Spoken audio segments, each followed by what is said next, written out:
We'll start with states of matter.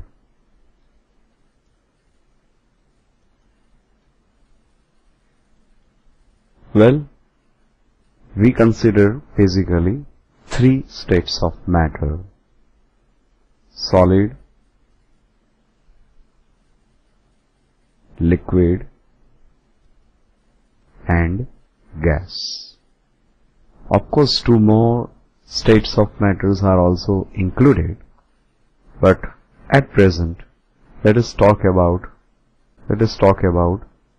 solid state.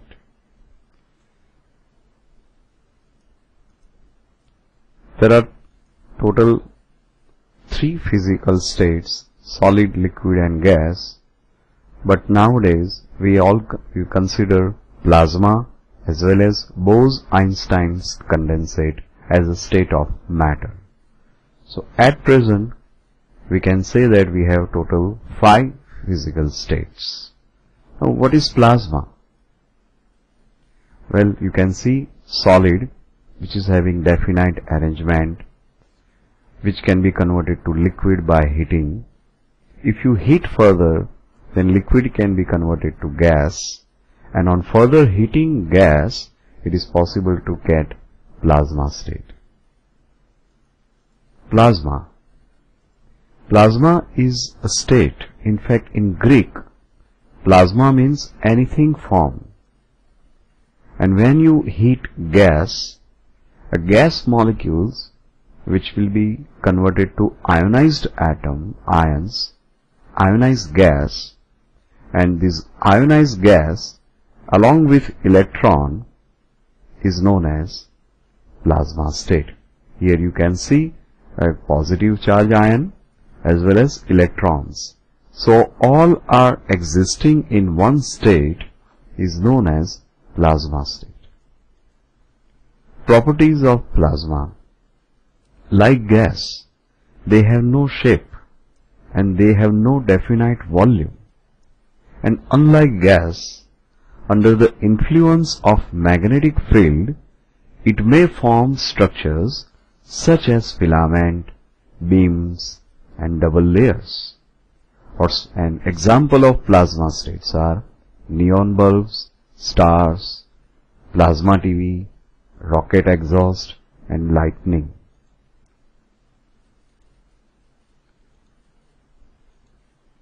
For example, you can see these are some examples of plasma.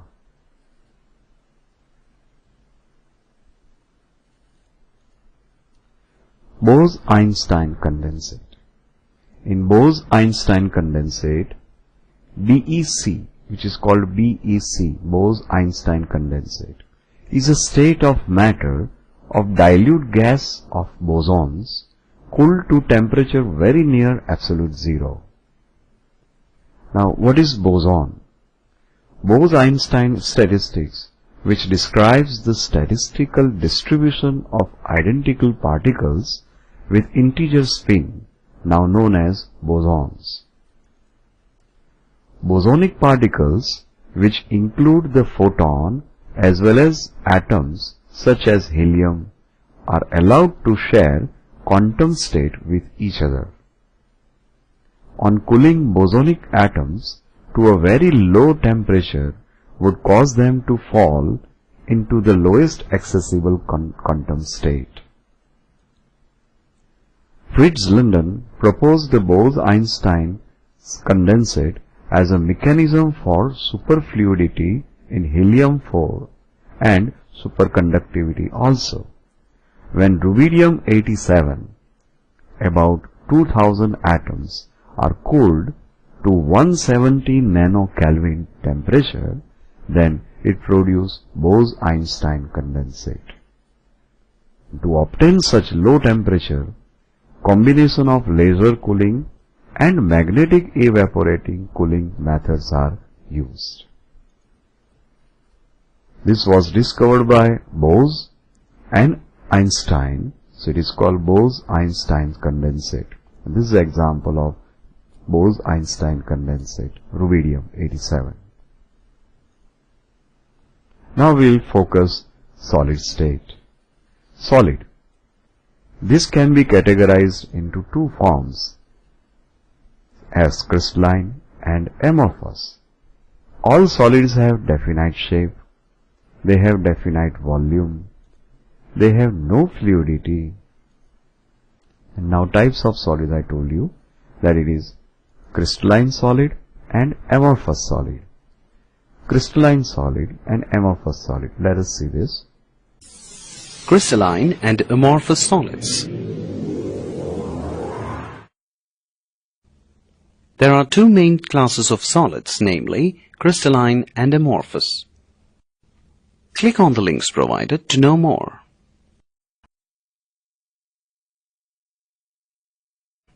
Crystalline solids.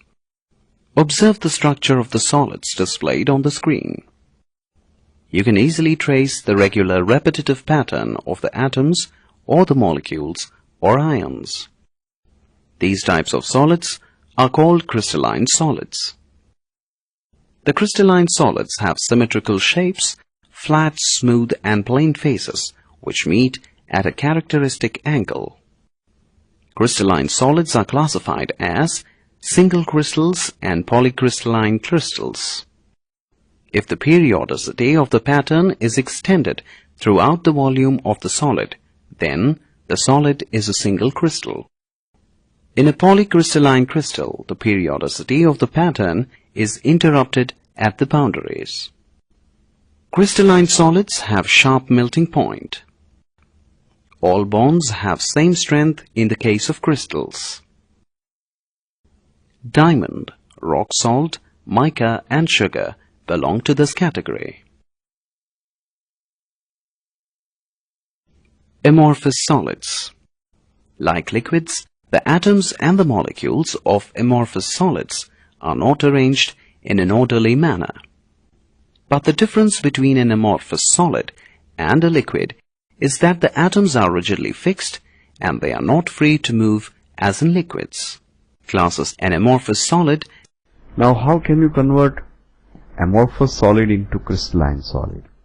That is known as crystallization.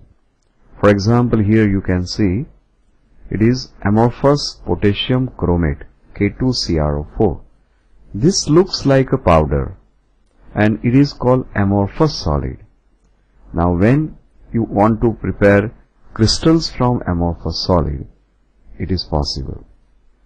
First of all, you have to prepare solution of K2CrO4 and the first solvent should be water. So if K2CrO4 is soluble in water, then we can try crystallization only in K2CrO4 only. Okay? So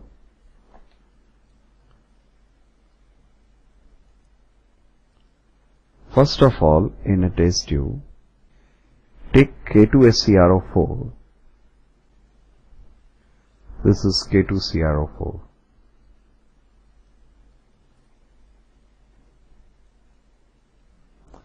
Add water. Then heat. And prepare saturated solution of K2CrO4.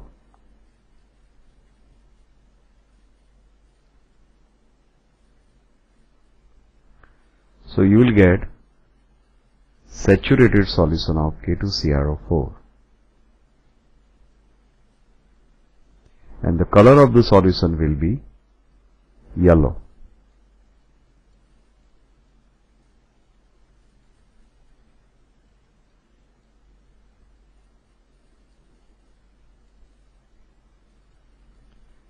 In which some solids K2CrO4 may remain, then you have to filter it. Otherwise it should be a clear solution. Once you prepare clear solution of K2CrO4, then this solution is kept at room temperature and natural cooling takes place. And once it is cooled, you can see beautiful crystals of K2CrO4 in solution.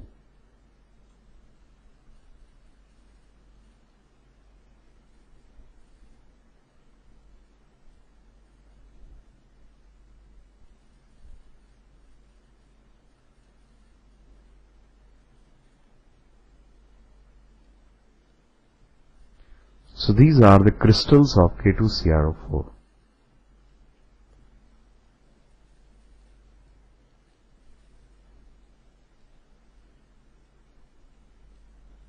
And the solution is known as mother liquor. Okay. So this is one of the method of doing crystallization that we can see also.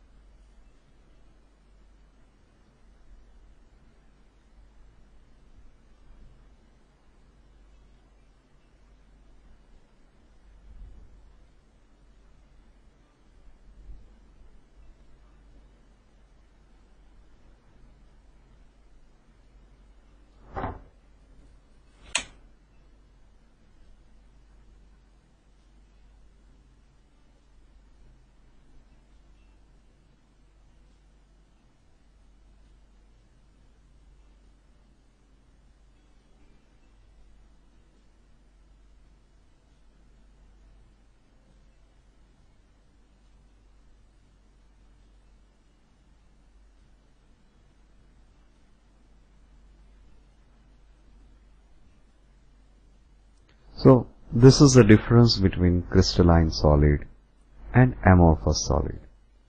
Now some distinction between crystalline solid and amorphous solids. So first of all, we will see shape. Crystals have regular shape and amorphous have irregular shape. And here you can see the arrangement of atoms or ions in crystalline as well as amorphous. Here you can see regular arrangement of green as well as purple atoms. In this case, there is some regularity but not complete regularity. They are irregularly regular. So that is called amorphous solid. So this is the basic difference between amorphous and crystalline, that shapes are different. Second, melting point. Now if you want to take melting point of solid, we use this type of instruments or methods. Here this is a beaker in which we can pour paraffin. Paraffin is like oil, and this is thermometer. It is a stand. This is burner. What we have to do, that we take a solid, and solid is filled in a small test tube, very small test tube, which is known as capillary. This test tube is very, very small. It's like this. I'll show you. This type of small test tube is available. It is known as capillary. In capillary, we fill the substance. Capillary is open from one side and closed from another side, and this capillary is tied with thermometer over here. So this is capillary. Here you can see this is capillary tied with thermometer, and then it is kept in paraffin bath. Start burner, and when the solid will melt, at that time, in capillary you can see difference, that the solid melt and turns to liquid. So now you can see only liquid, no solid. So at that time you have to find out the temperature over here from thermometer, and that is melting point. Or even this type of apparatus used for taking melting point. Nowadays a very latest instrument is available for melting point, and this is a latest melting point apparatus. There again you have to tie this capillary with thermometer and put it in this instrument or apparatus, and see at which temperature it melts. You can see from here. So this is the way we can take melting point, and it is observed that if the substance is crystalline solid, then its melting point is very sharp. But if it is amorphous solid, then the melting point will be in range. It is not sharp. Why? Because amorphous solid may contain impurity. And if there is some impurity, then melting point will be in range. Okay? So this is the second distinction between crystalline solid and amorphous. That crystalline solids have sharp melting point and amorphous solids have melting point in range. For example, if you take benzoic acid. Benzoic acid is solid. It is available in laboratory. If you crystallize benzoic acid in water, then dry crystals and take melting point, then melting point of crystalline benzoic acid will be sharp 122 degrees Celsius. Exact 122 degrees Celsius, benzoic acid will melt. But if you take powder benzoic acid, then melting point will not be 120, but it is less than 122 degrees Celsius. That means amorphous benzoic acid start melting before 122 degrees Celsius. So this is the basic difference of crystalline solid and amorphous solid. Next, cleavage of crystalline and amorphous solid. Cleavage means you have to cut solids. When you cut crystalline solid, you can see this is a sodium metal, and when sodium metal is cut, it is crystal, and you can see definite edge of, when you cut sodium metal, this you will get a definite piece of small piece of sodium metal, or the edge of this piece will be very sharp. But if you try to break or cut amorphous solid, then you can see the cleavage pattern is totally uneven. These are the cleavage patterns of amorphous solids, but this is the cleavage pattern of crystalline solid. So crystal solids can be cut easily with a definite shape, but here once you try to cut amorphous solid, or if you try to break amorphous solid, then it gives totally different kinds of solids. Then heat of fusion. When any solid is heated, it will be converted into liquid. So solid on heating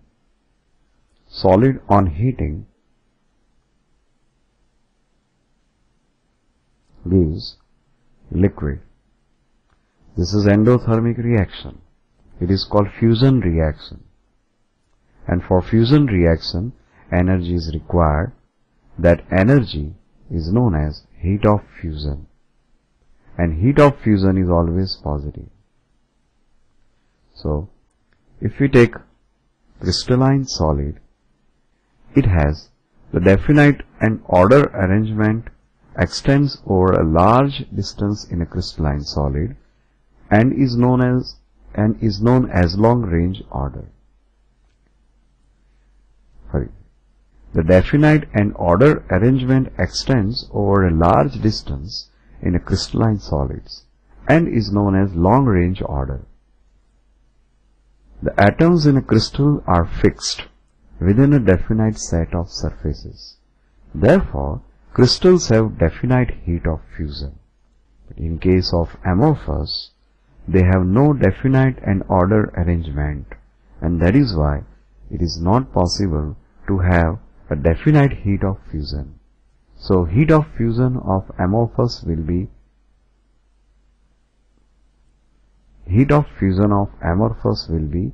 indefinite. Now, anisotropy and isotropy. Anisotropy is a characteristic of crystalline solid. Crystalline solids are anisotropic in nature. That means some of their physical properties like electrical resistance, refractive index, show different values when measured along different directions in the same crystal. These arises from a different arrangement of particles in different directions.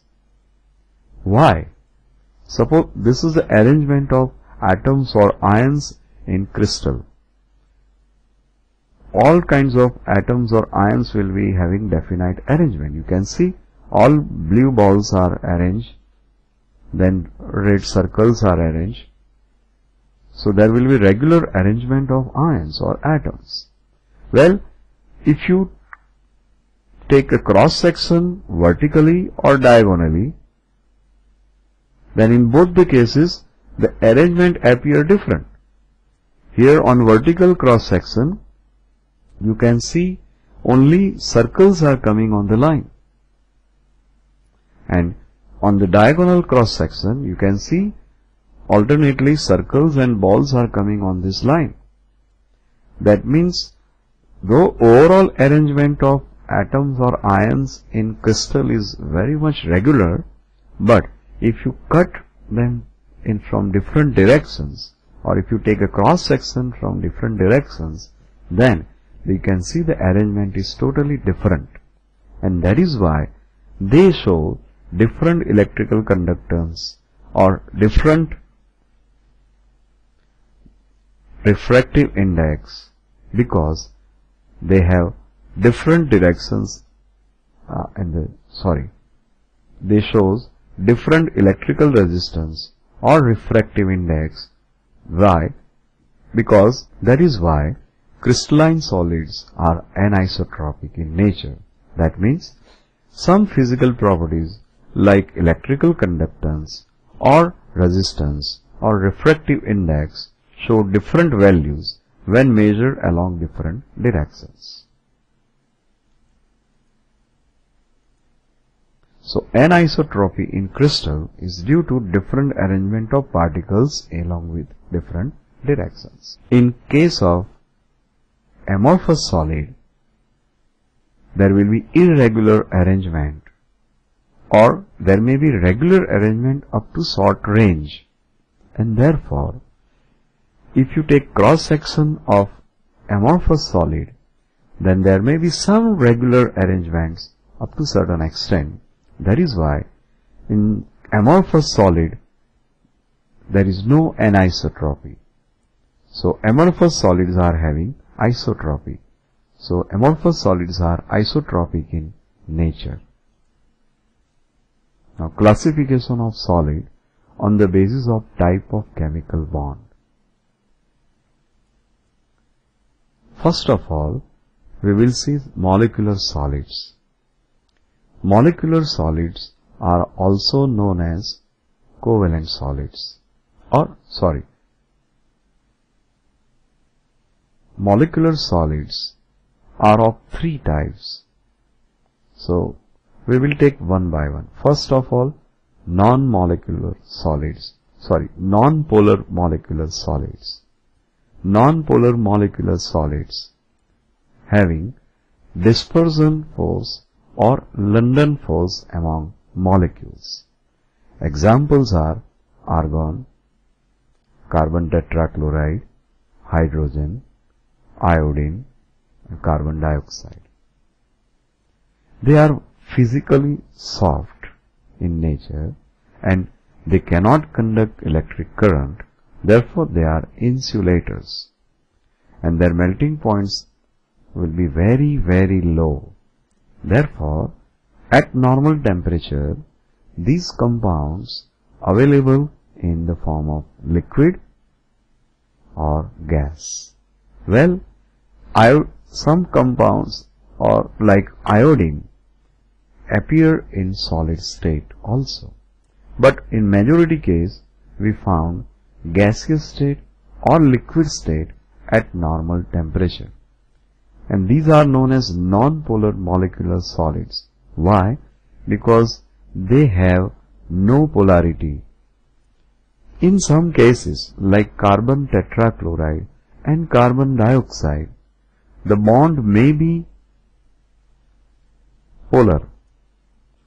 Suppose you take hydrogen. In case of hydrogen, the bond between two hydrogen is single bond. Electronegativity of hydrogen is 2.1. This is also 2.1. So electronegativity difference is 0. Therefore, complete sharing of electron pair takes place between two atoms. And this is called complete covalent bond. Well, if you take carbon dioxide is having O double bond C double bond O structure. In this case, electronegativity of oxygen is 3.5 and electronegativity of carbon is 2.5. That means carbon is less electronegative than oxygen. Therefore, oxygen become partly negative and carbon become partly positive. That means the bond between carbon and oxygen is polar bond, but polarity is towards oxygen. Similarly, right side bond is also polar and polarity is towards oxygen. Now you can see these two polar bonds which are in a different direction. Therefore, net dipole moment of this molecule will be 0. Therefore, CO2 is considered as non-polar molecule. Even CCl4, carbon tetrachloride, is also non-polar. Why? Though bond between carbon chlorine is polar, but it is having definite symmetry and it is regular tetrahedral. Therefore, bond polarity will nullify each other and therefore net polarity is 0. So it is non-polar molecule. So when two non-polar molecules come close to each other, they may produce induced polarity, and because of that,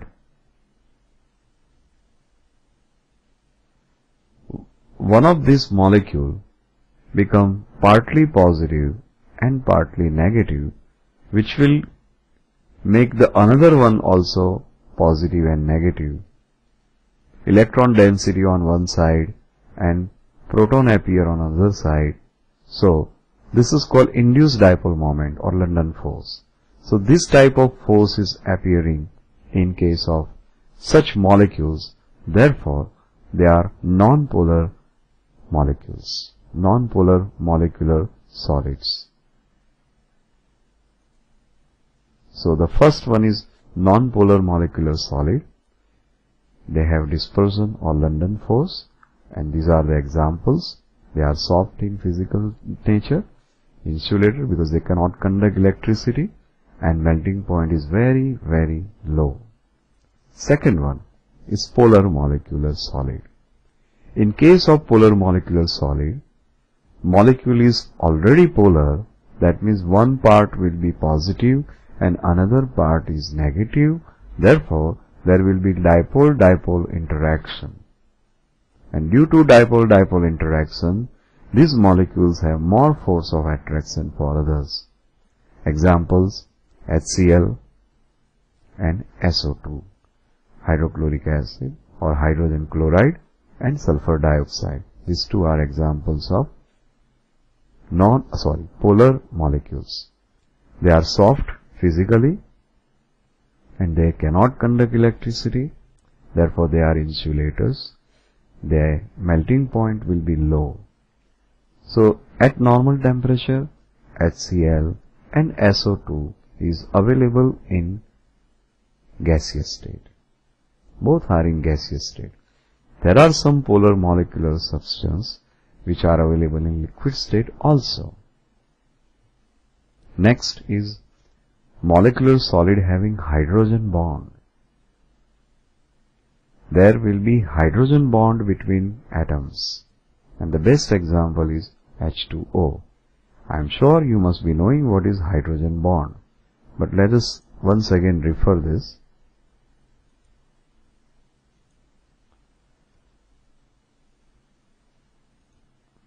hydrogen bond is a bond between hydrogen and more electronegative atoms. So when fluorine, oxygen or nitrogen attach to hydrogen,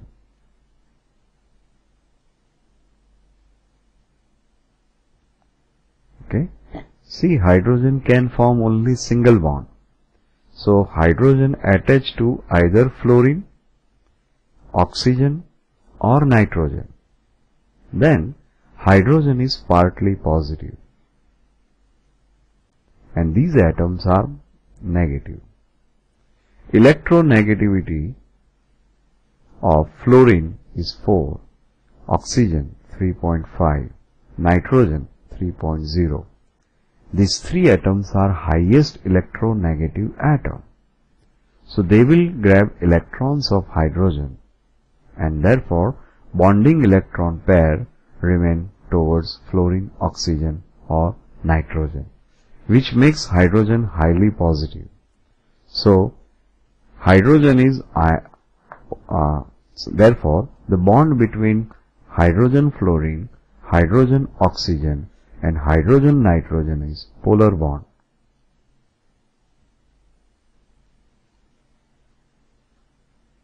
In this case, if fluorine, oxygen, nitrogen or chlorine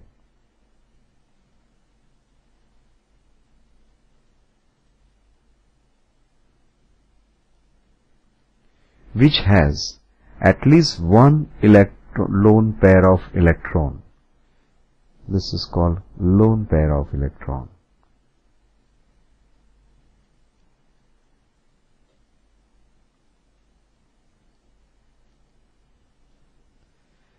And these atoms are already attached to something,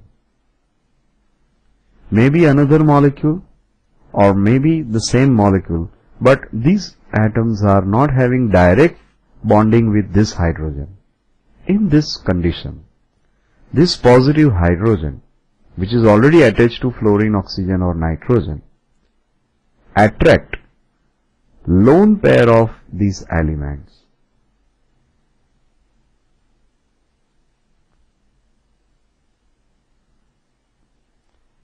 And this force of attraction is known as hydrogen bonding.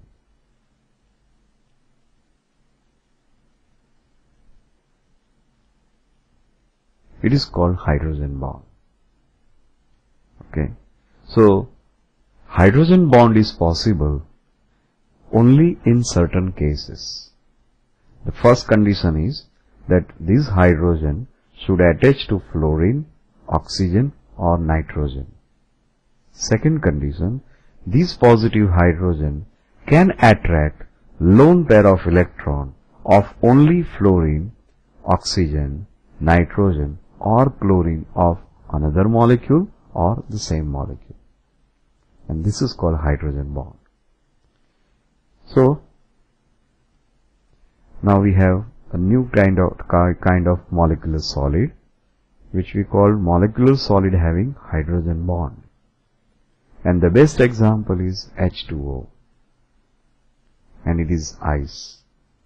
It is solid, it is molecular solid, but it is hydrogen bonded solid.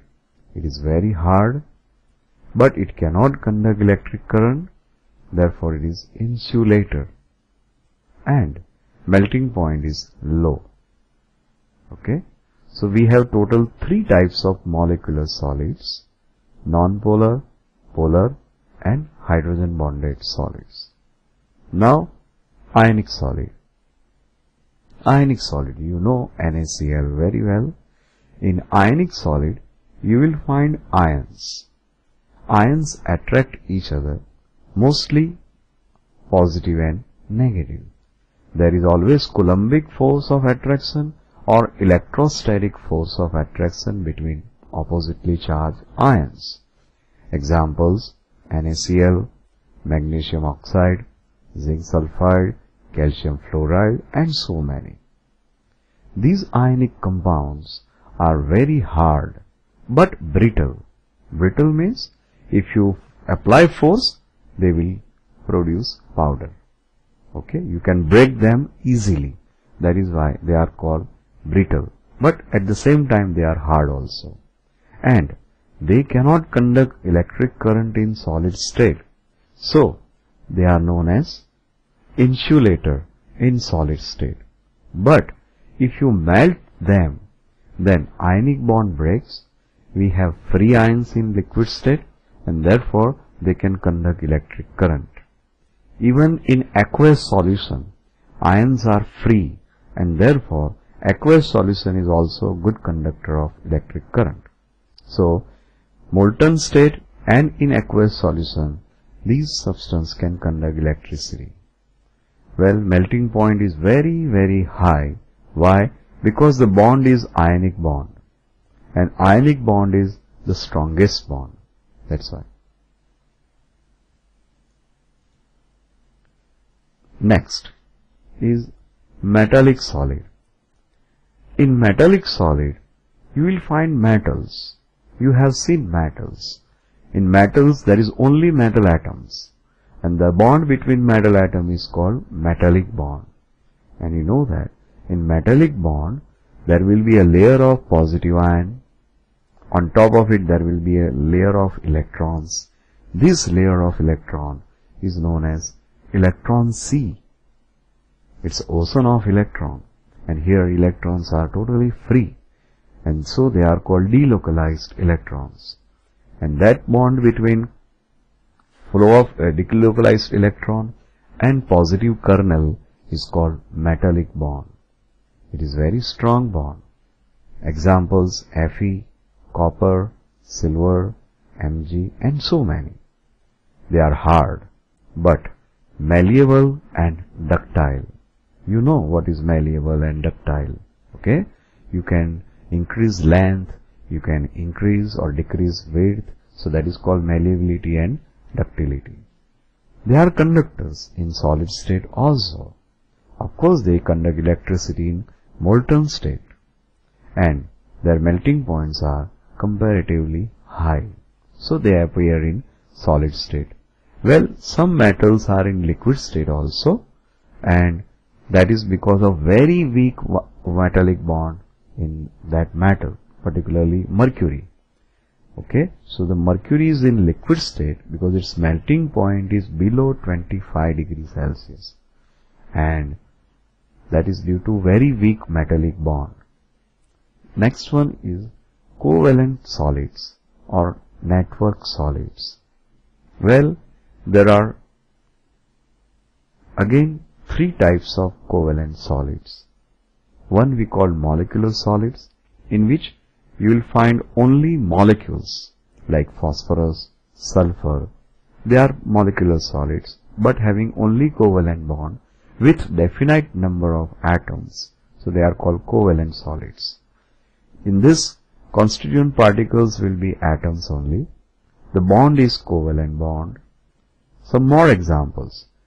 There are some network solids as well as network compounds. SiO2 is quartz, silicon carbide, carbon. They are diamond. Carbon means diamond as well as graphite and aluminum nitride. So these are very hard covalent solids, but graphite is very, very soft. Well, almost all covalent solids are insulators, but graphite exceptionally is good conductor of electricity. Their melting points are very high. Now, you can see this is the structure of diamond. Here, if you take any one of this atom over here, for example, this is carbon. This one is carbon. Valency of carbon is 4. So one carbon joined with 4 other carbons. Okay. And these carbons, 4 carbons, again may join with 3 more. And this way the structure will spread in all directions. So this is called diamond. It is three-dimensional network solid, and it is totally different from other allotropes of carbon. This is very, very hard, having melting point about 3960 degree. And the reason is uniformity in structure. You will find regular arrangement of carbon, carbon, carbon. Okay, it's very hard because when you apply force from one direction, this force will transfer to all. It's a channel, and everyone will feel the same force. So force is equally distributed among all. Therefore, ultimate force appear on this particular bond is very, very less. So it's very hard. The hardness of diamond is considered 10, and with reference to diamond, it is possible to find out hardness of other elements or solids. So this is three-dimensional network solid, example diamond. One more allotrope of carbon, which is graphite. Now graphite is having totally different type of arrangement than diamond. Take one carbon. This is carbon. One of these atoms is carbon. In graphite, one carbon attached to three carbon and one pi bond. So hybridization of graphite is sp2 and hybridization of diamond is sp3. That is the basic difference.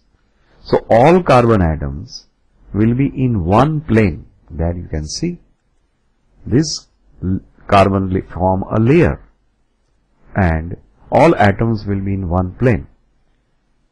There is, because of alternate pi bond in graphite, you will find resonance and shifting of pi bond takes place. Therefore, all carbon-carbon bond lengths are same and all atoms in one plane. So they form layers. You can see they form layers. So it is called two-dimensional network solid. It is known as two-dimensional network solid, and they form layers.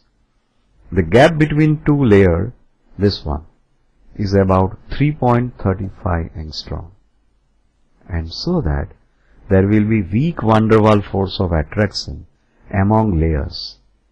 There is only weak van der Waals force of attraction. As it is network solid, number of atoms are infinite, therefore melting point is very high.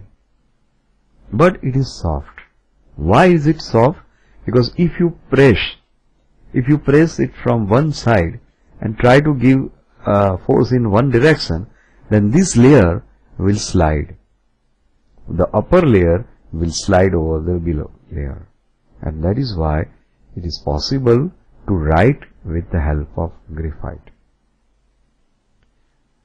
It has free electrons, they are delocalized electrons, there will be regular arrangement of free valency, and therefore it is possible to provide free electrons, and so it is good conductor of electricity. Graphite is also used graphite is used as lubricant. Normally lubricants are semi-solids or liquid like grease, but this is solid lubricant. Of course the application is limited, but it is a lifetime or permanent lubricant. You don't have to replace it or you don't have to change this. Why? Because it cannot decompose on heating. And why it act as lubricant? Because if you apply pressure or if you fill it as a lubricant, the pressure will be between layers and the layers will slide over each other. So there will be no wear and tear of machines. So it is the best lubricant.